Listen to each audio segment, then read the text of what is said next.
I'm gonna free my voice. Said I'm gonna free my voice. I'm gonna free my voice. Said I'm gonna free my voice. I'm gonna free my voice. Said I'm gonna free my voice. Welcome to Intuitive Conversations, a podcast about intuition, spirituality, and growth. And I'm your host, psychic, medium, and intuitive artist, Nicole Bowman.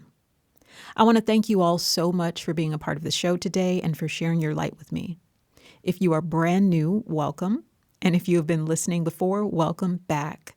Please take a moment to like, comment, share, subscribe, and rate, because when you do, it helps the channel to grow and build momentum. Today's show is very important and very significant.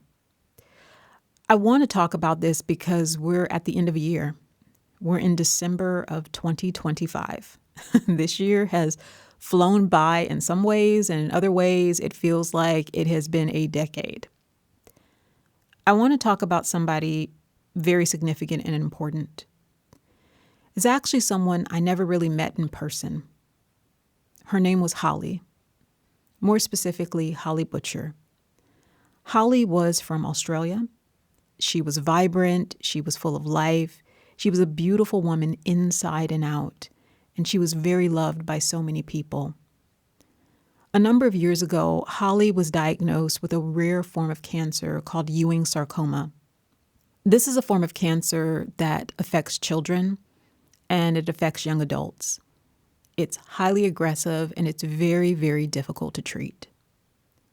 Now imagine Holly, active, excited, traveling the world, and getting this frightening diagnosis.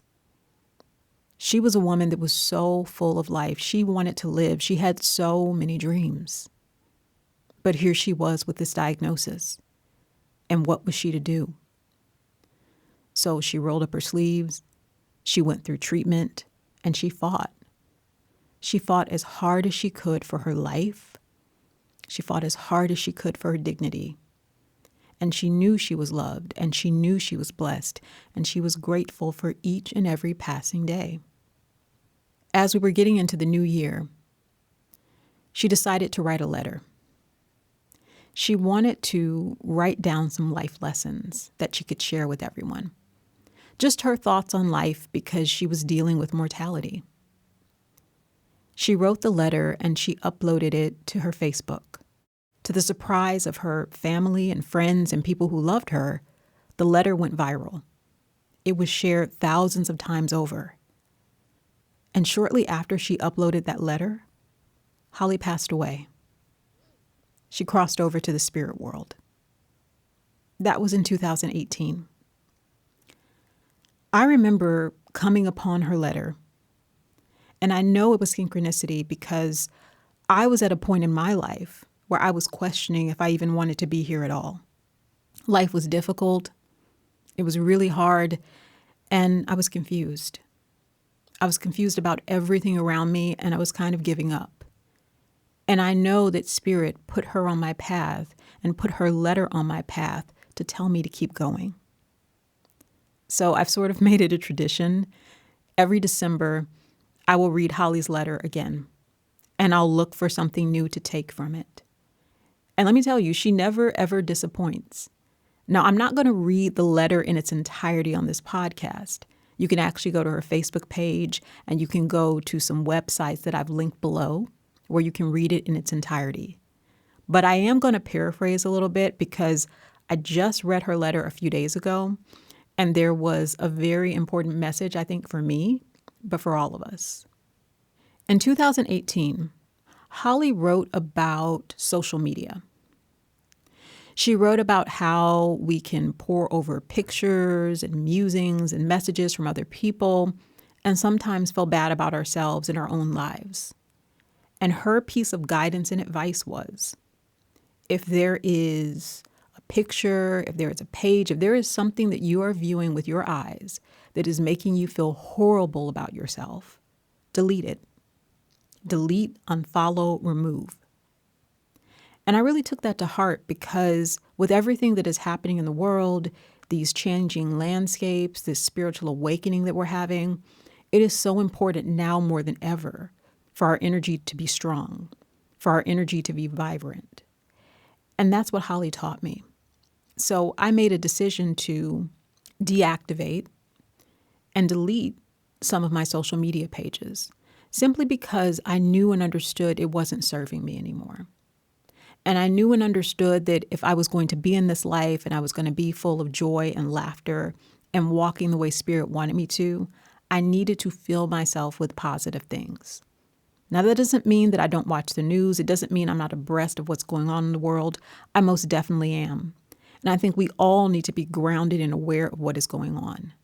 But there is a difference between what we need to know and things that we are allowing in to break our spirit. It's not the same thing. And so every year, I take a lesson from Holly. I want to talk a little bit, too, not just about how she died, but how she lived. She was loved by so many people. And until the very end of her life, she fought. In fact, she lived about a year longer than was actually projected for her. She taught us about joy. She taught us about life. She taught us about bliss. She taught us about grieving the things that we will never do. She taught us how to live with dignity and to live with joy, but she also taught us how to die too. I think about this when it comes to sickness and illness and disease. Often in spiritual communities, we are told that if you have a disease, if you have a disability, if you have an illness or a sickness, this could be physical, it could be mental, that somehow you are not vibrating high enough and that's why it happened. I want to tell you as a psychic medium and intuitive that that is not true. Each and every one of us is a spark of God in human form, and each and every one of us has a mission on this planet. And sometimes our mission is connected not just to how we live, but to how we die.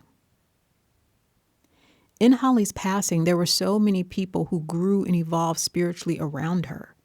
In Holly's letter, there were so many people who made the decision to keep going. In her close personal family, people helped her to die with dignity. That means something.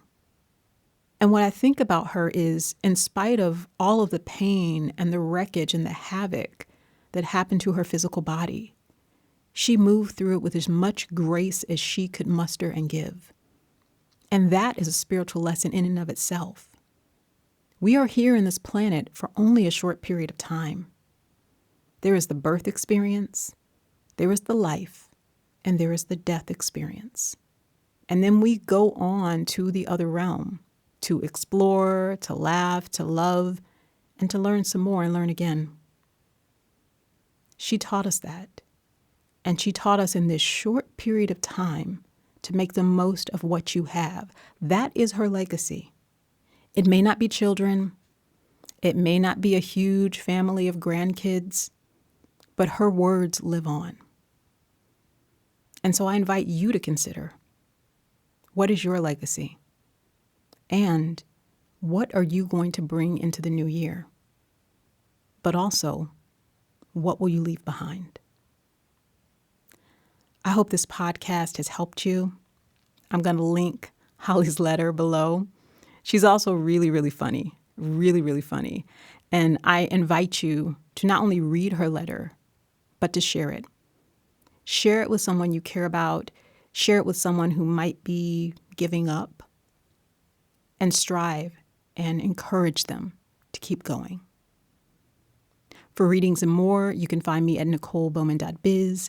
And if there is a podcast that you would like me to do, send an email to intuitivenicoleb@gmail.com. Always remember to live your light, live your bliss, love yourself, and trust and follow your intuition.